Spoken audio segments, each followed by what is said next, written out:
Halo, Assalamualaikum warahmatullahi wabarakatuh. Saya Afra Rosana, mahasiswi jurusan Pendidikan Matematika STKIP Kusuma Negara 2020. Pada video kali ini, saya akan menjelaskan dan mengulas mengenai periode kurikulum yang berlangsung pada tahun 1961 sampai dengan 1975 untuk memenuhi tugas mata kuliah telaah kurikulum matematika SMA dengan dosen pengampu yaitu Bapak Andi Ahmad MPD. Oke, kita akan membahas kurikulum yang pertama yaitu kurikulum yang lahir pada masa 1961. Pada kurikulum ini menerapkan pendekatan materi pelajaran.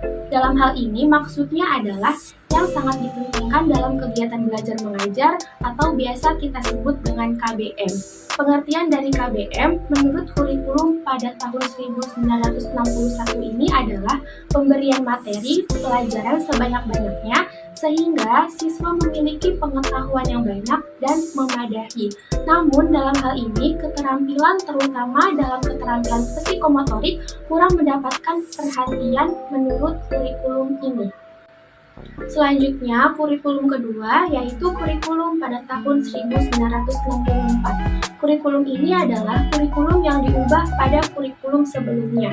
Nah, isu yang berkembang pada saat itu adalah rencana pendidikan yang lebih terkonsep yang sangat bersifat aktif, kreatif, dan produktif. Konsep pembelajaran ini mewajibkan sekolah membimbing anak agar mampu memikirkan sendiri dan dalam pemecahan persoalan yang ada di lembaga dan institusinya.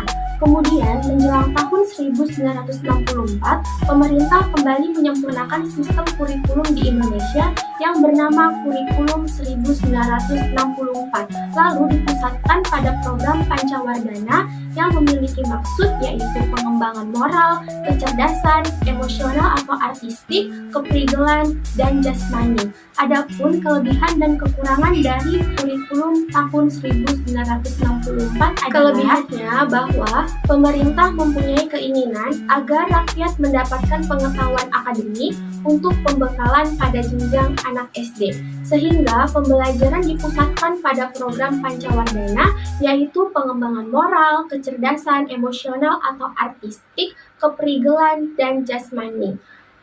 Lalu selanjutnya, kekurangan dari kurikulum tahun 1964 diantaranya 1. Masih sentralistik, yang artinya sistem masih diatur oleh pusat atau pemerintah. Jadi, tiap satuan pendidikan tidak dapat mengatur sistem pendidikannya secara mandiri. Lalu yang kedua, jumlah pelajaran hanya 3.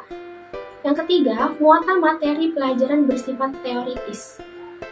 Kurikulum berikutnya yaitu kurikulum tahun 1968 yang memuat tentang garis-garis besar program pengajaran pada setiap bidang studi. Tentunya harus diawali dengan tujuan kurikulum, didaktik metodik, bahan-bahan yang akan dikerjakan, kegiatan belajar mengajar, dan yang terakhir alat-alat yang diperlukan. Selanjutnya, kelebihan dari kurikulum tahun 1968 adalah 1. Bersifat politis, 2. Tujuannya pada pembentukan manusia Pancasila sejati. Lalu, kelemahan dari kurikulum 1968 pada kurikulum ini hanya memuat mata pelajaran pokok-pokoknya saja. Pada kurikulum tahun 1968 ini, muatan materi pelajarannya sendiri hanya bersifat teoritis, tidak lagi mengaitkan dengan permasalahan faktual di lingkungan sekitar. Nah, sehingga metode pembelajaran ini sangat mempengaruhi perkembangan ilmu pendidikan dan psikologi pada akhir tahun 1960-an. Lalu, faktor apa yang mempengaruhi perubahan kurikulum? Faktor-faktor yang mempengaruhi perubahan kurikulum ada 3. Yang pertama adalah kemerdekaan suatu negara, artinya negara merdeka dapat mengembangkan kurikulum. Yang kedua, perkembangan iptek yang sangat pesat.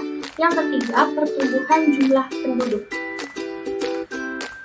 Selanjutnya yang akan kita bahas terakhir yaitu kurikulum pada tahun 1975.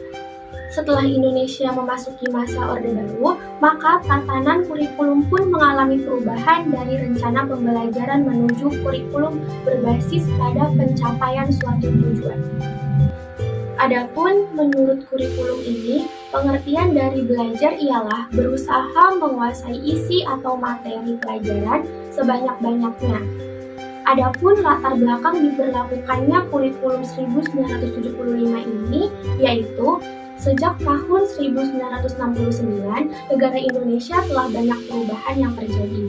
Sebagai akibatnya, pembangunan nasional dan pada kurikulum tahun 1968, hal-hal yang merupakan faktor kebijakan pemerintah yang berkembang dalam rangka pembangunan nasional tersebut belum diperhitungkan, sehingga perlu peninjauan terhadap kurikulum tahun 1968 tersebut agar sesuai dengan keuntungan masyarakat yang sedang membangun. Dengan pertimbangan tersebut, maka dibentuklah kurikulum ini, yaitu tahun 1975, sebagai upaya untuk mewujudkan strategi pembangunan di bawah Orde Baru dengan program Pelita dan Repelita. Ciri-ciri dari kurikulum tahun 1975 diantaranya: 1. Berorientasi pada suatu tujuan. Yang kedua, menganut pendekatan integratif. Maksudnya adalah bahwa setiap mata pelajaran ini memiliki arti dan peranan yang menunjang kepada terciptanya suatu tujuan-tujuan yang lebih integratif. Sekian penjelasan yang dapat saya sampaikan mengenai periode kurikulum yang berlangsung pada tahun 1961 sampai dengan 1975 dengan mata kuliah Telaah Kurikulum Matematika SMA. Saya ingin mengucapkan terima kasih kepada dosen pengampu Bapak Andi Ahmad MPD serta teman-teman semua yang sudah menyempatkan waktunya untuk menonton video ini. Semoga video ini dapat bermanfaat untuk kita semua. Terima kasih.